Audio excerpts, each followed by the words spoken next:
नमस्कार, मी भाऊ तोरसेकर. तुम्ही बघत आहात प्रतिपक्ष.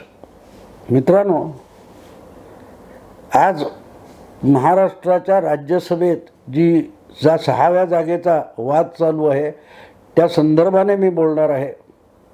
पण तो फक्त संदर्भ आहे, विषय आहे तो शिवरायांचे वंशज आणि कोल्हापूरचे युवराज छत्रपती संभाजीराजे हा विषय आहे. आज असं दिसतंय की एकूणच संभाजीराजे राजकीय भवितव्याच्या दृष्टीने गोंधळलेले आहेत का? जितक्या सहजपणे कोणीही या शिवरायांच्या वंशजाविषयी विश्लेषण करतोय, भाष्य करतोय, ते बघितल्यानंतर ते गोंधळलेत असं मला वाटत नाही. पण एक गोष्ट मात्र खात्रीपूर्वक सांगता येते,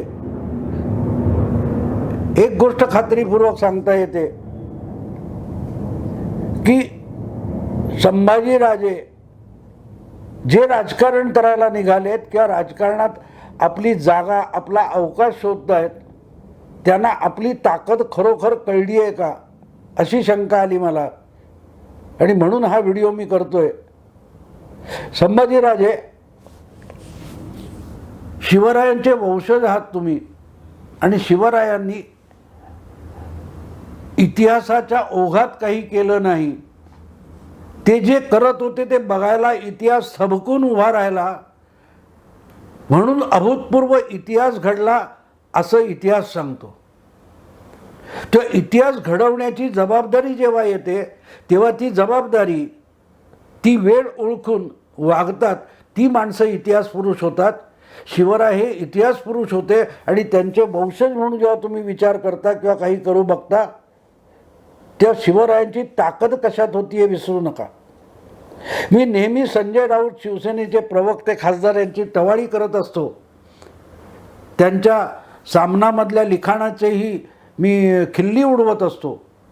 पण अनेकदा विदूषक देखील फार मोठं सत्य कुठलीही भीती न बाळगता ठामपणे सांगून टाकतो. ते समजून घेण्याची आपल्याकडे कुवत असली पाहिजे. संभाजीराजे, संजय राऊत यांनी गेले 2-4 दिवसात केलेल्या विधानांनी तुम्ही विचलित झाला असाल. वरकरणी आपल्याला हे शब्द अपमानित करणारे, अवमान करणारे वाटतील, पण त्यातला आशय आपण शोधायला गेलो तर मला वाटते बऱ्याच काळानंतर संजय राऊत हे अतिशय आशयपूर्ण काहीतरी बोललेत असं मला वाटतं.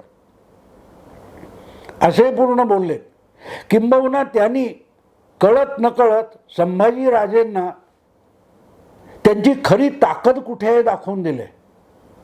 कदाचित संजय राऊत यांना पण अनवधानाने बोलताना आपण काय बोलतोय कळलं नसेल, पण संजय राऊत यांचं जे विधान आहे ते संभाजीराजे किंवा त्यांच्या समर्थकांनी समजून घेण्यासारखं आहे. काय म्हणाले संजय राऊत? म्हणाले की मावळे असतात म्हणून राजे असतात, म्हणजे मावळे नसतील तर राजे नसतात, असं काही तुम्ही ताणत जाऊ शकता.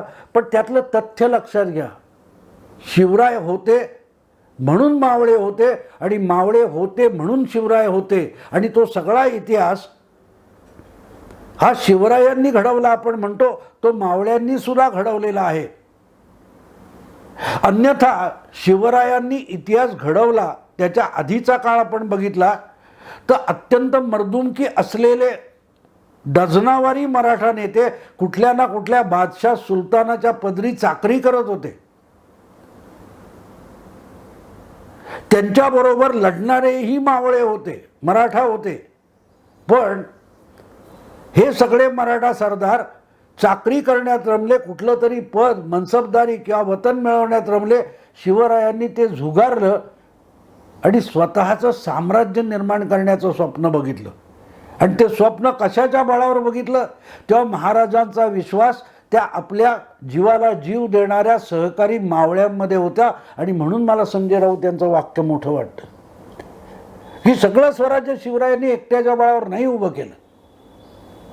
ती कल्पना ती कल्पना राबवण्याचं आणि प्रत्यक्षात अवतरण्याचं कौशल्य आणि नेतृत्व शिवरायांकडे होतं, पण त्यासाठी आवश्यक असलेली ताकद मावळ्यांच्या रूपाने उपलब्ध होती.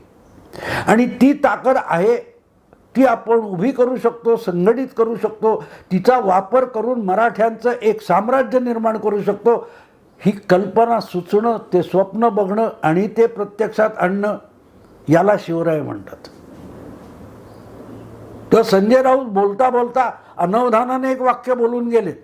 कदाचित मी म्हणून सांगतो की त्यांनाही त्यातला आशय कळलेला असेल की नाही मला शंका आहे, पण फार मोठं सत्य संजय राऊत यांनी सांगितलं की मावळे असतात म्हणून राजे असतात. किंबहुना मी ते बदलून असं म्हणेन की मावळे होते म्हणून शिवराय घडले. शिवरायांनी आपल्या मावळ्यावर विश्वास ठेवला. बाकीचे ते आधीचे सरदार होते, त्यांनी बादशाह वगैरेंच्या सत्तेवर विश्वास ठेवला, दुसऱ्यांच्या सत्तेच्या शक्तीवर विश्वास ठेवला. शिवरायांनी मावळ्यांवर विश्वास ठेवला आणि संभाजीराजे मावळा ही तुमची ताकद आहे. गेले वर्षभर ज्या आक्रमक पद्धतीने मराठा आरक्षणासाठी तुम्ही दंड थोपटून बाहेर उतरलात, मैदानात उतरलात, तर तुमच्या पाठीशी कुठलीही संघटना नव्हती, कुठलाही पक्ष नव्हता. ठीक आहे, राष्ट्रपतींनी खासदारकी दिली, पण त्या खासदारकीमुळे तुमच्या मागे मावळे जमा झाले असं नाही, मराठा तरुण जमा झाला असं नाही. वेगवेगळे काय ते मूक मोर्चा, ठोक मोर्चा काढणारे समन्वयक, नियंत्रक, निमंत्रक हे तुमच्या मागे गोळा झाले.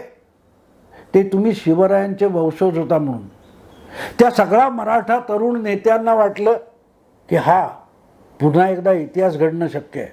आणि तो इतिहास फक्त आरक्षणापुरता नाही संभाजीराजे, नाही, ती तुमची ताकद आहे.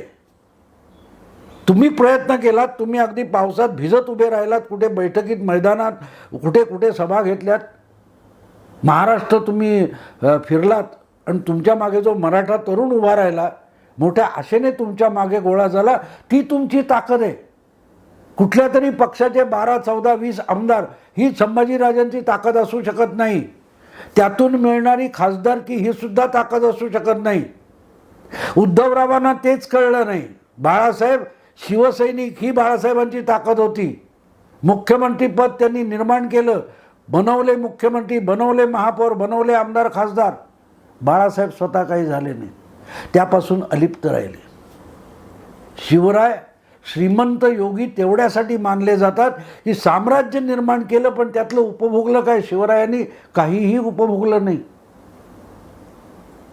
मावळे ही ताकद, याचा अर्थ समजून घ्या संभाजीराजे.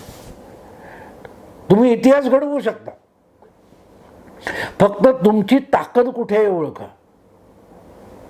मराठा आरक्षणाच्या निमित्ताने विविध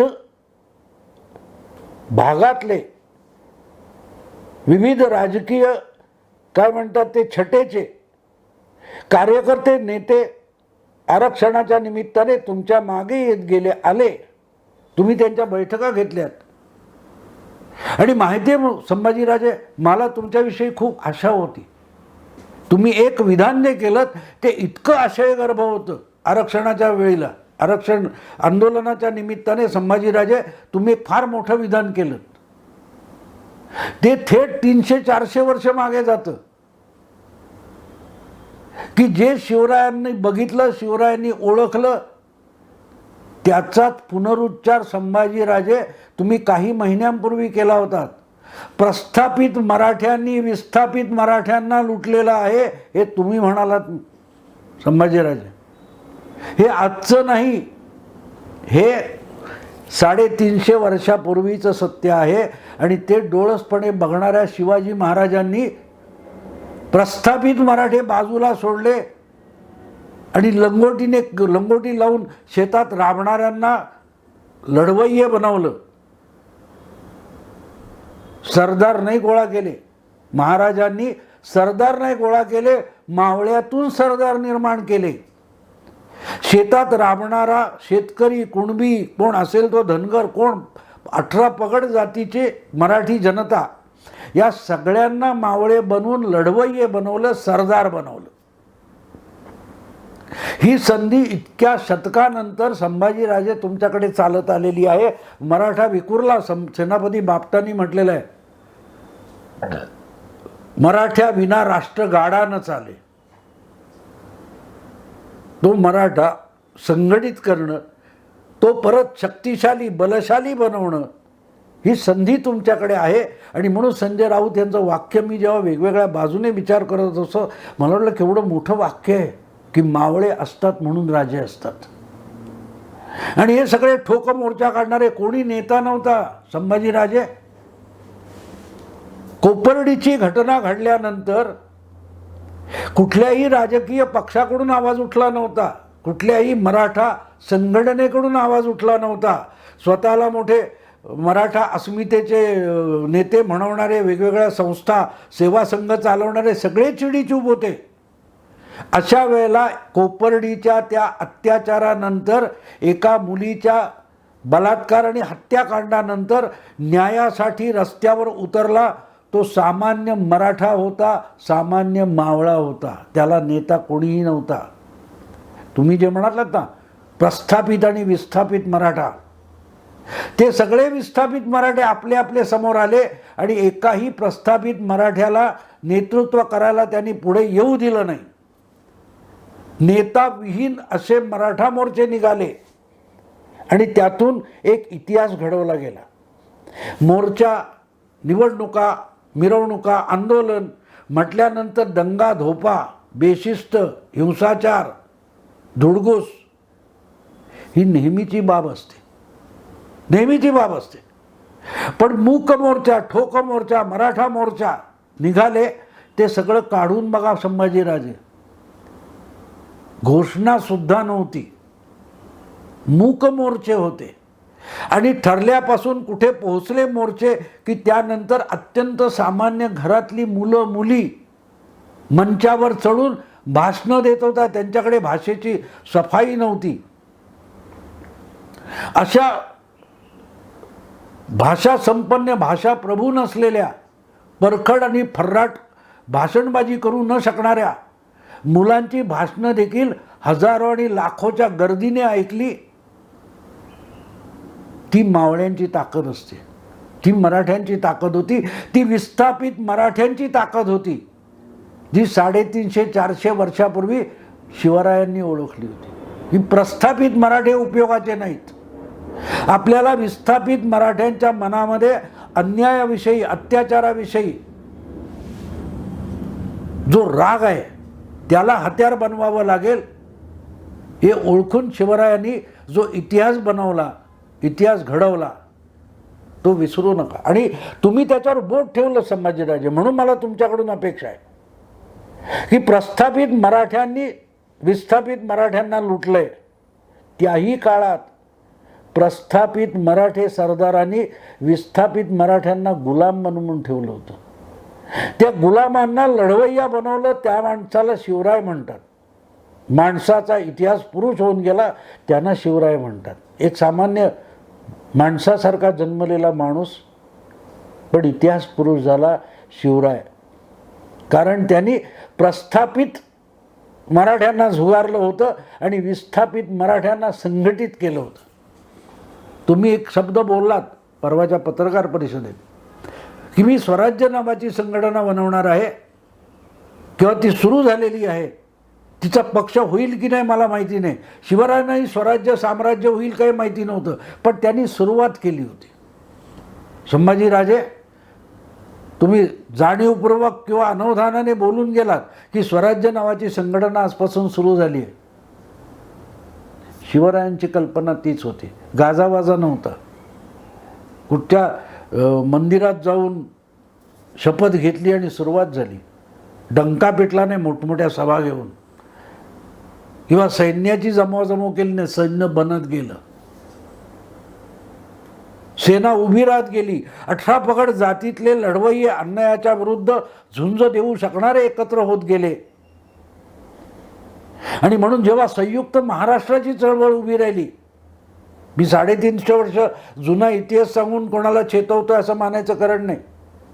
50च्या दशकामध्ये 1950च्या दशकामध्ये 54-55 नंतर जेव्हा संयुक्त महाराष्ट्राची चळवळ सुरू झाली, त्यामध्ये सुद्धा त्याच आठवणी जागवल्या गेल्या.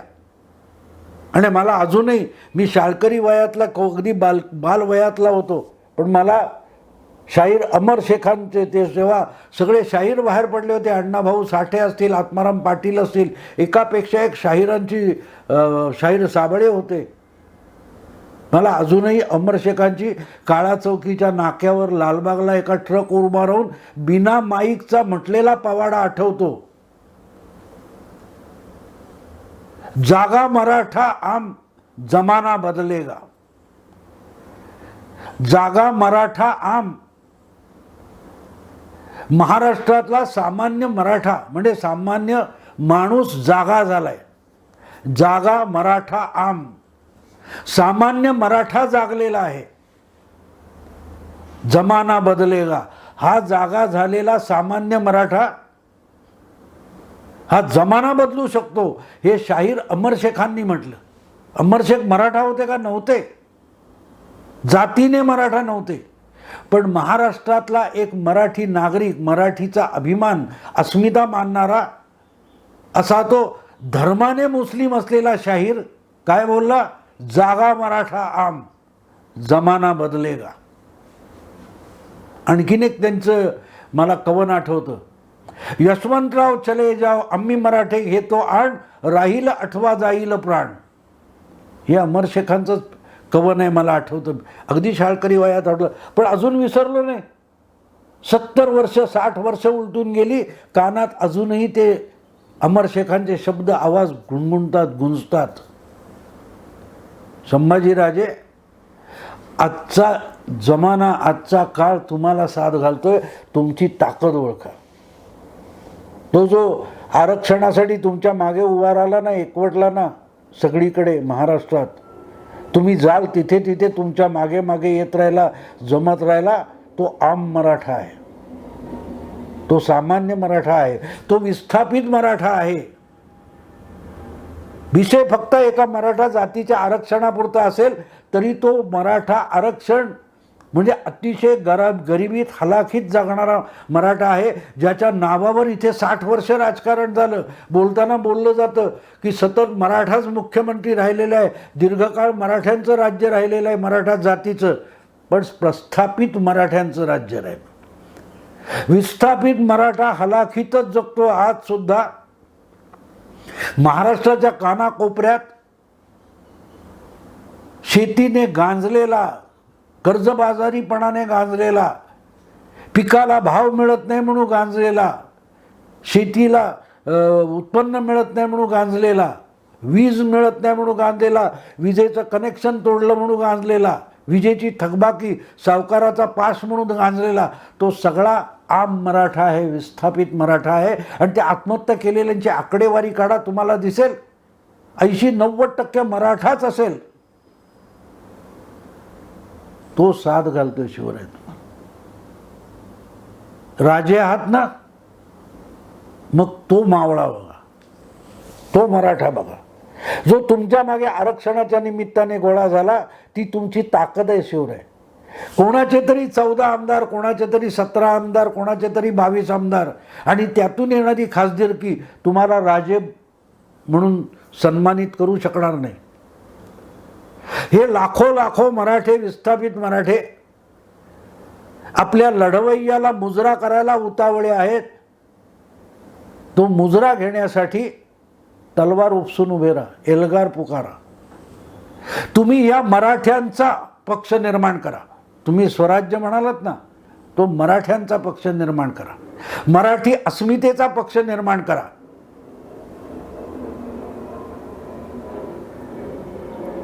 संभाजीराजे इतिहास तुम्हाला हाक देतोय, ती हाक ऐकता आली पाहिजे. शिवरायांनी ती हाक ऐकली. तुम्ही त्यांचे वंशज म्हणून तुमचा सन्मान राखला जातो. त्या सन्मानाला जागण्यासाठी इतिहासाची, काळाची हाक ऐकावी लागते. तो मराठा, तो मावळा, ही तुमची ताकद आहे. ती तुमची ताकद ओळखलीत तुम्ही तर तुमच्या लक्षात येईल. जी शरद पवारांना नाही ओळखता आली ती मराठा नेता म्हणून मिरवत राहिले, पण पवारांना कधीही विस्थापित मराठ्याची हाक ऐकूच आली नाही. सुदैवाने तुम्ही ऐकली, कारण तुम्ही बोललात की प्रस्थापित आणि विस्थापित ही मराठ्यांची दोन घटक तुम्ही सांगू शकला. शिवराय आपला संभाजीराजे बघा, इतिहास आणि ही संधी दार ठोठावते ती वारंवार नाही ठोठावत. एक खासदारकी महत्त्वाची नाही आहे. हा असंघटित, विस्थापित, विखुरलेला मराठा आणि एकूणच गांजलेला मराठी माणूस अपेक्षेने नव्या नेतृत्वाचा शोध घेतोय. तुम्ही फक्त पुढाकार घ्या, तुम्ही फक्त पुढाकार घ्या. ज्याची झोप मोड झाली आहे, जो जागा होतोय, तो मराठा गोळा करा. जागा मराठा आम, जमाना बदलेगा. संभाजीराजे एवढं आव्हान आहे. ऐकलं समजलं तर आनंद आहे, नाही तर काय करू. फक्त बोलणं माझ्या हाती आहे. मित्रांनो, इथेच थांबतो. तुम्हाला विषय आवडला लाईक करा, शेअर करा, प्रतिपक्षाला सबस्क्राईब करा. नमस्कार.